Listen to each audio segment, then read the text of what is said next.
اعوذ باللہ من الشیطان الرجیم بسم اللہ الرحمن الرحیم اللہم صلی وسلم علی النبی رحمۃ للعالمین وعلی آلہ واصحابہ وبارک وسلم علیہ۔ سورہ بقرہ آیت نمبر 140 ہے، اور اس آیت میں اللہ تعالیٰ کا یہ خطاب اہل کتاب سے ہے۔ اللہ تعالیٰ ارشاد فرماتا ہے: ام تقولون ان ابراہیم و اسماعیل و اسحاق و یعقوب والاسباط کانوا ھودا او نصارا،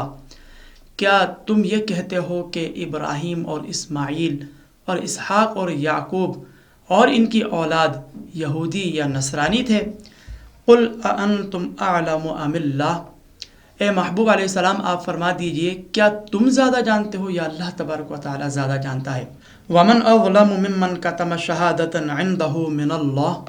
اور اس سے بڑھ کر ظالم کون کہ جس نے اس شہادت کو، اس گواہی کو چھپایا کہ جو اس کے پاس اللہ تعالیٰ کی طرف سے ہے۔ وَمَا اللَّهُ بِغَافِلٍ عَمَّا تَعْمَلُونَ، اور اللہ تبارک و تعالیٰ تمہارے اعمال سے بے خبر نہیں۔ اس آیت مبارکہ میں یہود و نصارہ کی کذب بیانی، ان کے جھوٹے ہونے کا بیان ہے، اور وہ اس طرح کہ اہل کتاب یعنی یہود و نصارہ یہ گمان کرتے تھے کہ حضرت ابراہیم علیہ السلام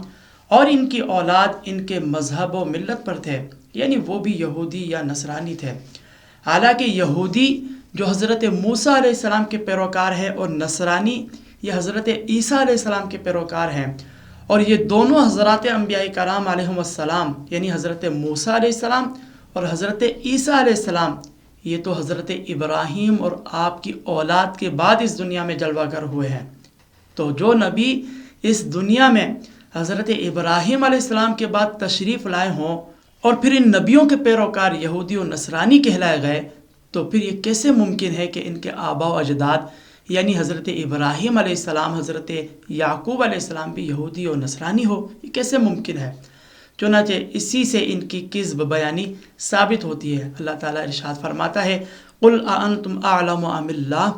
اے محبوب علیہ السلام آپ فرما دیجئے کہ کیا تم زیادہ جانتے ہو یا اللہ تعالیٰ زیادہ جانتا ہے؟ یعنی یہاں بیان کیا جا رہا ہے کہ اے اہل کتاب، حضرت ابراہیم اور ان کی اولاد کس دین پر تھے، کس مذہب پر تھے، اس بات کو کیا تم زیادہ جانتے ہو یا اللہ تعالیٰ بہتر جانتا ہے؟ اور یقینی بات ہے کہ اللہ تبارک و تعالیٰ عالم الغیب ہے، اس سے تو کوئی بات مخفی نہیں، وہ تو علیم بذات الصدور ہے، دلوں کے احوال سے واقف ہے، اور اللہ تعالیٰ نے ہی خبر دی ہے کہ وہ نفوس قدسیہ، وہ حضرات انبیاء کرام علیہم السلام یہودیت و نصرانیت پر نہیں تھے، بلکہ وہ تو مسلمان تھے اور باطل سے جدا تھے۔ اللہ تعالیٰ نے واضح طور پر پہلے یہ بیان فرما دیا ہے کہ ان تمام انبیاء کرام علیہم السلام کا دین اسلام تھا، اور وہ سب کے سب توحید پرست تھے، سب توحید پر قائم تھے، اور وہ مشرکین میں سے نہ تھے۔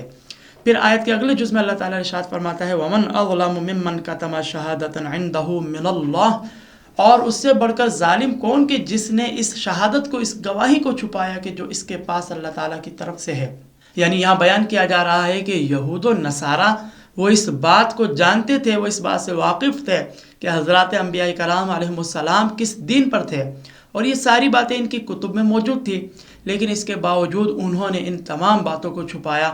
اور ان علماء یہود و نصارہ نے عوام کے ذہن میں یہ بات پختہ کر دی تھی کہ یہ حضرات انبیاء کرام علیہم السلام یہود کے قول کے مطابق یہودی تھے اور نصارہ کے قول کے مطابق عیسائی تھے۔ چنانچہ اللہ تبارک و تعالیٰ نے انہیں سب سے بڑا ظالم قرار فرمایا ہے، اور ارشاد فرمایا: وَمَا اللَّهُ بِغَافِلٍ عَمَّا تَعْمَلُونَ، یعنی اللہ تبارک و تعالیٰ تمہارے اعمال سے بے خبر نہیں۔